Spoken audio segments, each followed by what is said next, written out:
Hello students, welcome to my channel Study Mania in Life. Smile. अब वो भी पढ़ेंगे जिनको पढ़ाई समझ नहीं आती। लास्ट डे हमने जो है features of principles of management cover कर लिया था। ठीक है, फीचर्स मीन्स यहाँ पे आपको फीचर्स, कैरेक्टरिस्टिक्स या फिर नेचर के नाम से भी पूछ सकता है। आज जो है हम इसके क्वेश्चन सॉल्व करने जा रहे हैं। So starting with question number 1. VLPS Hotels is a disciplined organization. It has many branches. However, it knows that the nature and location of different branches are different. ठीक है, अलग अलग ब्रांचेस का nature और लोकेशन अलग अलग जगह है, डिफरेंट है एक दूसरी ब्रांचेस से.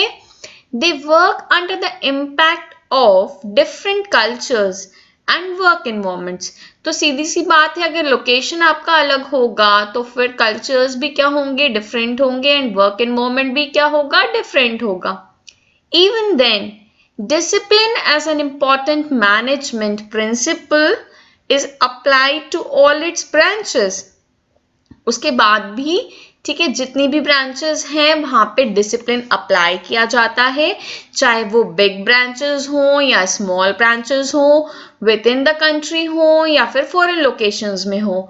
तो यहाँ पर आपको कौन सा फीचर है वो आइडेंटिफाई करना है. तो ठीक है, यहाँ पर आप क्वेश्चन पढ़ते ही आपको समझ में आ जाएगा कि हर जगह, यहाँ पे हर जगह हम देख सकते हैं कि मैनेजमेंट प्रिंसिपल्स अप्लाई हो रहे हैं. हर जगह की अगर हम बात करें तो हमारा आंसर क्या होना चाहिए, pervasive.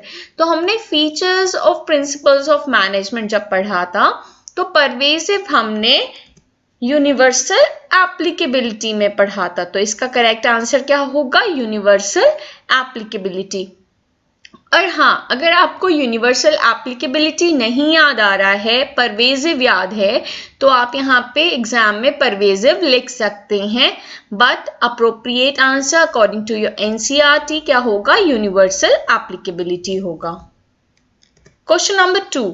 The organization has learned through the experience of the competitors that understanding among various functional departments is important for increasing the productivity of the organization. ठीक है, तो यहाँ पे बोल रहा है कि हमने कॉम्पिटिटर से ये चीज सीखी है कि हमारे जो फंक्शनल डिपार्टमेंट्स हैं उसमें उनको समझना बहुत ही ज्यादा जरूरी है. ठीक है, जितने भी हमारे फंक्शनल डिपार्टमेंट हैं उनको समझना बहुत ज्यादा जरूरी है. किस चीज के लिए, प्रोडक्टिविटी इंक्रीज करने के लिए.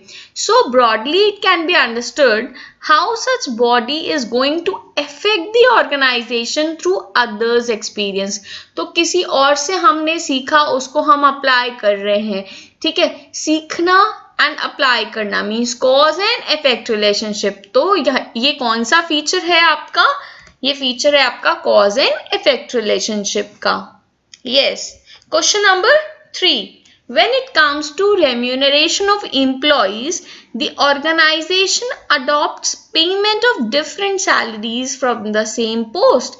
ठीक है, तो जब remuneration की बात आती है तो organization क्या सोच रहा है, अलग अलग पेमेंट है ना of different salaries for the same post. The logic given by the organization is that, अब organization ने उसके पीछे logic क्या दिया है, remuneration is based on situations and depends upon the employee's capacity. ठीक है, ये जो remuneration है ये situation पे डिपेंड करता है एंड एम्प्लॉय की कैपेबिलिटी पे डिपेंड करता है and the expenses involved in the particular city. अब जैसे छोटा शहर है वहां पे कम खर्चे होंगे तो उस हिसाब से आपकी सैलरी भी कम होगी. अगर बड़ा शहर है खर्चे ज्यादा होंगे तो सैलरी भी ज्यादा होगी.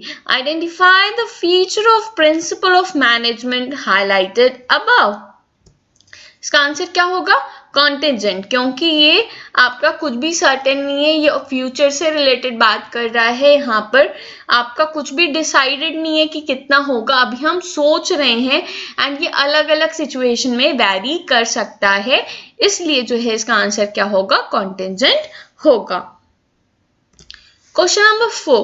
The workers were trained about the machines as the management realized that management was all about the relationship among workers and the proper handling of machines. तो मैनेजमेंट जो है वर्कर्स को प्रॉपर ट्रेनिंग प्रोवाइड कर रहा है, क्योंकि management ने ये रियलाइज किया है कि मैनेजमेंट होता क्या है, वो एक रिलेशनशिप है between the workers and machines को प्रॉपर हैंडल करने के बीच में. Identify the feature of principle of management highlighted above. तो यहाँ पे हमें फीचर को आइडेंटिफाई करना है. तो हमारा आंसर क्या है? Mainly behavioural.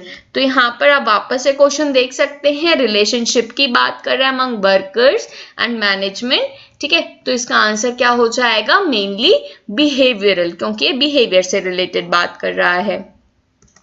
Next question, a more decentralized approach was adopted where the workers could decide about the machines and the amount of raw material required instead of traditional centralized approach as per the needs. ठीक है, यहाँ पे workers को भी power दी गई, कुछ decentralisation किया गया ताकि जो है वर्कर्स मशीन और रॉ मटेरियल के रिगार्डिंग कुछ डिसीजंस ले सकें. ठीक है, ट्रेडिशनली क्या होता था? सेंट्रलाइजेशन होता था, सारा जो है एक इंसान के हाथ में पावर होता था. तो यहाँ पर जो है आपको फीचर आइडेंटिफाई करना है, ये कौन सा फीचर है. ठीक है, मीन्स फ्लेक्सिबल. यहाँ पे जो है सिचुएशन के अकॉर्डिंगली क्या किया गया? वर्कर्स को भी कुछ जिम्मेदारी दी गई. यहाँ पर जो है इस क्वेश्चन को अगर हम दूसरे पॉइंट ऑफ व्यू से देखें, ठीक है, फीचर की जगह अगर ये आइडेंटिफाई द प्रिंसिपल्स होता तो यहाँ पर आप सेंट्रलाइजेशन एंड डिसेंट्रलाइजेशन लिखते, बट यहाँ पर फीचर दिया है.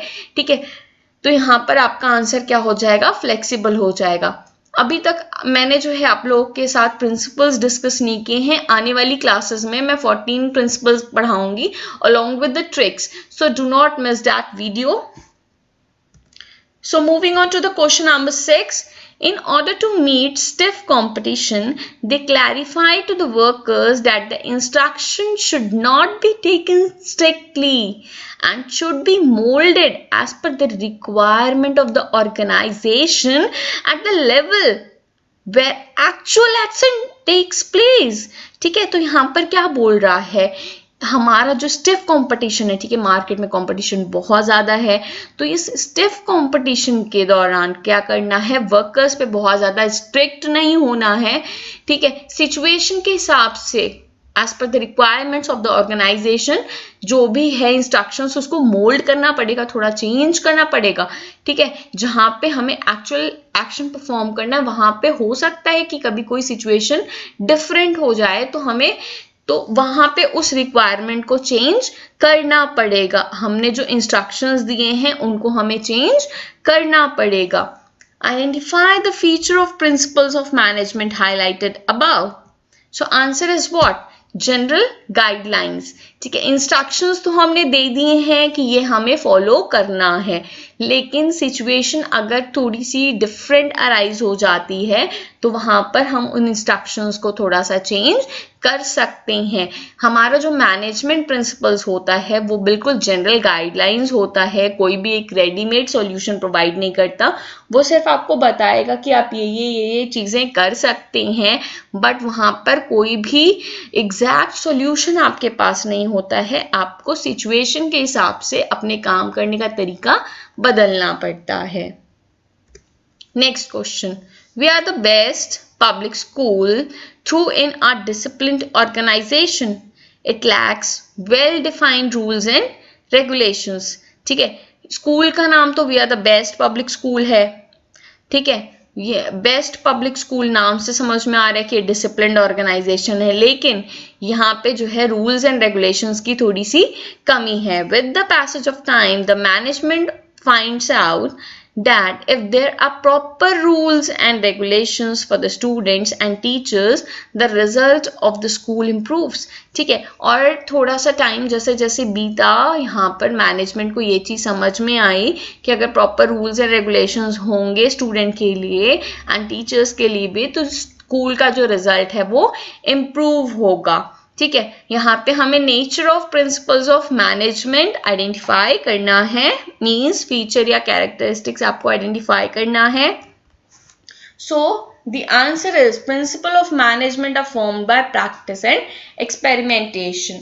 अगर यही क्वेश्चन जो है आपसे इस चीज से पूछता रिगार्डिंग कि आपका उससे पूछ लेता 14 प्रिंसिपल्स के रिगार्डिंग पूछ लेता, ठीक है, तो यहाँ पे रूल्स एंड रेगुलेशंस वगैरह दिया है तो इसका आंसर डिसिप्लिन हो जाता। बट जब भी आप क्वेश्चन सॉल्व करोगे आप ये चीज ध्यान रखोगे कि आपसे क्या पूछा गया है। यहाँ पे आपसे नेचर पूछा गया है, इसलिए जो है इसका आंसर क्या होगा, formed by practice and experimentation. क्योंकि कई साल के एनालिसिस के बाद ये समझ में आया कि स्टूडेंट्स और टीचर्स दोनों के लिए रूल्स एंड रेगुलेशंस फ्रेम करने हैं, और ये कैसे फ्रेम हुए, bye practice and experimentation. Question number 8. Principles of management do not provide ready-made solution to all managerial problems. Identify the feature of principles of management highlighted above. तो यहाँ पर जो है हमें ये चीज देखनी है, यहाँ पे क्या दिया है, नो रेडीमेड सोल्यूशन, ठीक है। तो ये हमने किस में पढ़ा था, जनरल गाइडलाइंस में पढ़ा था। तो इसका आंसर क्या हो जाएगा आपका, जनरल गाइडलाइंस हो जाएगा। Question number 9. Where are the principles of management applicable. तो ये प्रिंसिपल्स ऑफ मैनेजमेंट कहाँ पे एप्लीकेबल हैं, in the field of business, in the non business field, both A and B, none of these. तो हमने pervasive पढ़ा है, ठीक है, इसका मतलब हमारा आंसर क्या हो जाएगा, both A and B, means business और नॉन बिजनेस फील्ड दोनों में ही हमारे प्रिंसिपल्स ऑफ मैनेजमेंट अप्लाई किए जाएंगे। And question number 10. What is the meaning of the universality of principles of management? ठीक है, जो प्रिंसिपल ऑफ मैनेजमेंट है उसको यूनिवर्सल अप्लाई किया गया है, ठीक है, तो इसका मतलब क्या है।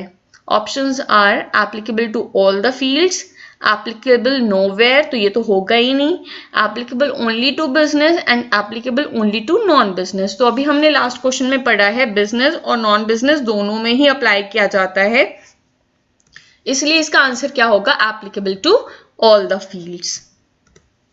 Thanks for watching the video students. मैंने जो है इसमें कुछ केस स्टडीज आपके साथ डिस्कस की हैं। अगर जो है आप इसी तरीके से केस स्टडी सॉल्व करेंगे तो आपको एग्जाम में कोई भी केस स्टडी सॉल्व करने में दिक्कत नहीं आएगी। आपको क्या करना है, हमेशा इस चीज़ का ध्यान रखना है कि लास्ट में आपसे क्वेश्चन क्या पूछ रहा है। नेचर पूछ रहा है तो आपको वो मेंशन करना है, प्रिंसिपल्स पूछ रहा है तो वो आपको मेंशन करना है।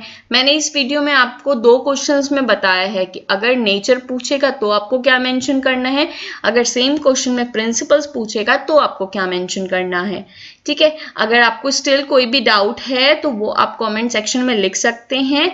आप जो है प्लीज मुझे बताइए कि आपको मेरी वीडियोस कैसी लग रही हैं कमेंट करके, ठीक है। एंड कोई भी डाउट है तो वो आप मुझसे पूछ सकते हैं। Thanks for watching the video. Keep studying, keep rocking. Please like, share and subscribe. अगर जो है आपने बेल आइकन नहीं प्रेस किया है तो आप बेल आइकन प्रेस करिए। जैसे ही मैं कोई भी वीडियो अपलोड करूंगी आपको नोटिफिकेशन मिल जाएगी। Thank you, have a good day, bye bye.